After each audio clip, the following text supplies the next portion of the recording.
guy. How are you? But thanks in yourself. I'm going to start by asking, who are you? What's got you started in this journey? So firstly, Sawubona Mzansi, and thank you so much for this opportunity, right? I really appreciate it. I like getting to know different content creators and also learning about their journey and us learning together. So who am I? I am Yasien Meth. I am the founder of Mzansi Innovation Hub. So this is a new startup that we created last year, June. So that would be June 2024. And ever since then, we've been full-time working on MIH and the MIH app. So I think you asked what sparked us. It's a bit of a long story, but I'll give you the short version. I was visiting my family in Durban, and one of the days it was a nice sunny day, so we said, "Nah, let's go for a family outing." We went to the crocodile farm, and then out there having fun, I fell and hurt my ankle and leg, so I had to go to the doctor. So because I'm in Gauteng and they in KZN, I was in a different area, and I had to go visit a new doctor. So I'm sure all the South Africans and even people outside of South Africa know the story of when you go to a new doctor, you go there, they'll ask you, "Oh, have you been here before?" When you say no, they give you that yellow envelope where you have to fill out your information manually. The receptionist will take that information and put it into a cupboard. I sat there filling out this form, annoyed that I'm filling out this form again, thinking, why are we living like we're living in the Stone Age? We have AI around us. We have the best banking systems, one of the best banking systems in the world. We have all of this technology. Why are our people still using pen and paper and filing stuff in a cupboard? So that's what sparked the original idea of the patient manager. So we'll get into that later, but that's how the journey began. I'm more curious to find out what problem does, if you would mind just diving deep into what problem does your business solve and how did it come to be? Like, I know you just mentioned the story of how you started. So can you dive deeper into what your business is trying to solve? Okay. So, Mzansi Innovation Hub, our vision is to digitize Mzansi one process at a time, right?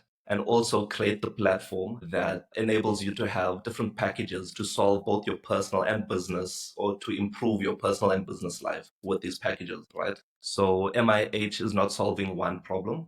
We are solving multiple problems. The problems that in our everyday life, that just the small annoyances that can be solved with technology. So that's what we are doing. So we offer multiple packages inside the MIH app.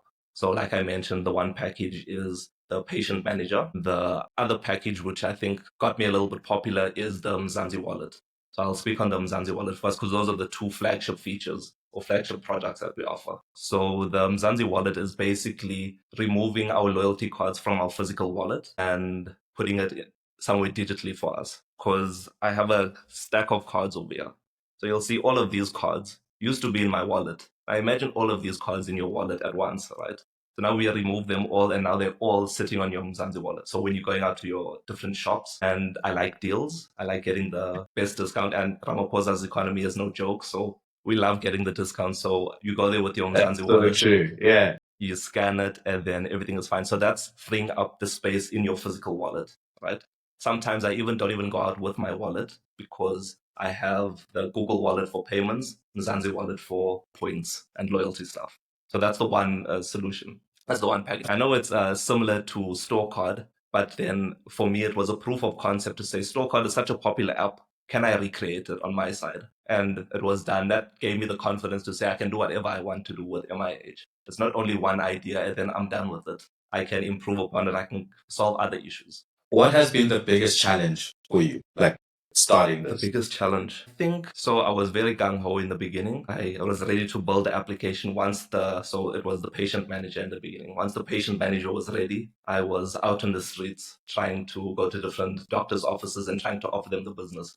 What was challenging is the sales part. So my background is computer science and information systems. So there's no sales in the mix over there. So going out to the businesses and trying to pitch them my application.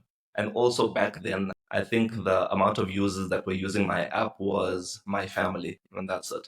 So probably less than 10 at the time. But I'm going out to businesses, showing them the application. And with the patient manager, if I can dive into that a little bit, the patient manager is digitizing the interaction and streamlining the interaction between a patient and a client. So you, as a user of MIH, you get a patient profile. This is a place to store all your personal information and medical aid information. And then it also gives you access to previous consultation notes that other doctors have. So instead of a doctor writing a note and then storing it in their cupboard, it's now on your patient profile. You can have access to it. You can see, okay, what did the doctor say before? It also has the documentation, so all your sick notes, x-rays, medical certificates, prescriptions are all loaded onto the application. Also your claims and statements on the application. Some of these things are generated or automatically generated through the application itself, right? So that's on the personal side. On the business side, so you as a doctor or a medical practice, you have access to the main patient manager.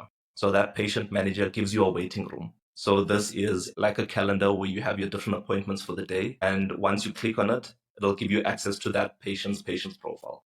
And it also gives you functionality of generating medical certificates, all of those kind of things. So I had those tools already available, built, and I went to the doctors. And what I noticed is in our more affluent areas, they have something very similar to that, but it's extremely costly. And that's why our less affluent areas don't have this. So that's why MIH or Mzansi Innovation Hub is free. The service that we provide to people, or how we make money, is what people always ask me is we provide an onboarding service. We provide a dedicated support service. So when you're a doctor, I know you don't want to be struggling on forums trying to figure out an issue.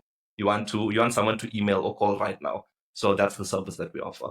So you can get onboarded onto MIH, and then we would provide the service for you. So it was very hard. So going back to your question, sorry, I went on a tangent there, but going back to your question on what is the hardest part, is going out and selling it. So I'm telling them something that they already have. I'm telling them that it's cheaper, but the power of Mzansi Innovation Hub is unlocked when multiple doctors have access to the tool. So then when a doctor has access to my profile, he can see the previous notes of other doctors. So if he sees like, okay, this person was diagnosed with diabetes, do I really need to do a initial full diabetes check?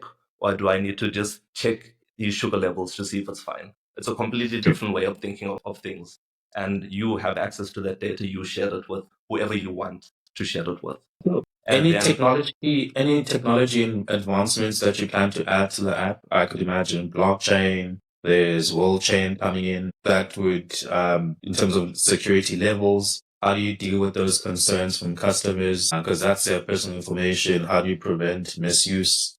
What's the vision? What's the future in terms of those? So more packages or more functionalities in the application. We are looking at some sort of a payment, some sort of which one is that we still have to dive deep into it. I think that's something later on into the future, because we have our roadmap now and payments are not something that we're looking at solving at the moment. It is something in the back of our mind. So some sort of a payment system, because our vision for that is, if you know of WeChat, WeChat is the payments tool in China. It's the messaging tool, it's the social media, it's the payments tool. So we are on the path of reaching that. We can't get it immediately, but we are aligning ourselves on that path to be the app that everyone has that uses. So one day when you go to a shop, you would open up MIH and then you would scan it. On the question of privacy and how do we use our data and how do we secure the data. So like all companies, we have our privacy policy that you can read. If you don't agree with it, then you shouldn't be using the application itself, right? I think that's just something for business. I know people just swipe past it, but that is something with the businesses. But then also to give you more ease of mind is we are looking at an end-to-end encrypted database. So MIH, we love using free and open source technologies because in keeping our costs down, that means that we don't have to push the costs over to you, the users of the application. So we're using all free and open source tools. And one of the tools that is available is Etabase, ETE base. So that is an end-to-end encrypted database tool that was created by someone and made free and open source. So we are going to look at that. So how that works is when the data, when it's sitting in our servers, it's encrypted. It's only decrypted once the information comes to you and is unlocked by you. So we are looking at that as a way to encrypt or to secure our data. Just creating MIH itself, it's showing me how much data other companies have of me. And I'm thinking of Google Gmail. So if I were to add Gmail into MIH, I would have access to all the mails themselves that Google has access to, the exact same thing. So it's a little bit scary, and that's why I have been thinking about it. But once again, we have our roadmap that we are looking at, and that'll be later on in the future to do. So I think then it leads us to what is the hardest lesson that you've learned that you would tell any founder to be aware of? Like what are those key nuggets that as a founder who was an individual wanting to be a founder should pay attention to or be aware of? Okay, so before I answer the question, I'd like to say that I've created MIH because it's a passion of mine, not to make money. So that's the first thing. So keeping that in mind, and I'm also posting videos about it. So I'm in the public eye, even though it's not the whole world, it's a few people, but I'm in the public eye. So when you're in the public eye and you're working on something you're passionate about, people come with criticism, even though it's not a lot. But because it's something you're passionate about, it hurts the most. So I can feel the anger bubbling up inside me, and I want to respond back, but That's so true. but I sit back and then I read the comment and I try to understand, even though this person may have come at or responded or left a comment in a rude way, what was the actual thought behind it? Like if someone said the UI is nonsense, right? That's it, full stop, done. So obviously it's my baby. I've created this, I've designed the UI. So now someone's telling me it's nonsense, it hurts hard. So instead of fighting and saying, what do you even know about UX? I sat back and said, okay, what problems was this person facing that made him think the UI is nonsense? So instead of saying, get away from my comment, block you, all these things, ask the question, you know what? I understand that lots of people are telling me it. What suggestions do you have? And I also I'm trying to build a community of people giving ideas and thoughts. And like, if you have a problem that you want to solve, you can come to me and say, can you add this? And then I'll add it in. Yeah. So that's one of the criticism, because it's your baby. You want to fight So back. that's your hardest lesson that you've had to learn. Yeah. It's responding with people to respond in a violent way, giving the same energy. So that's something I think when you get, like, especially being in the public eye, if you get criticism, take a step back, understand what they're asking or what they're telling you, what they're trying to tell you, and answer appropriately in the friendliest way possible. Unless your brand is toxicity, right? If your brand is toxicity, go for it. But go for it. But if not, answer in the best way possible. Just solve the person's problem, because that's what we are doing here at MIH, solving people's problems, not fighting. Man, that's so good. And then this is a good segue to end off this conversation. I wanted to keep it very short. I didn't want to take too much time. Shameless plug session.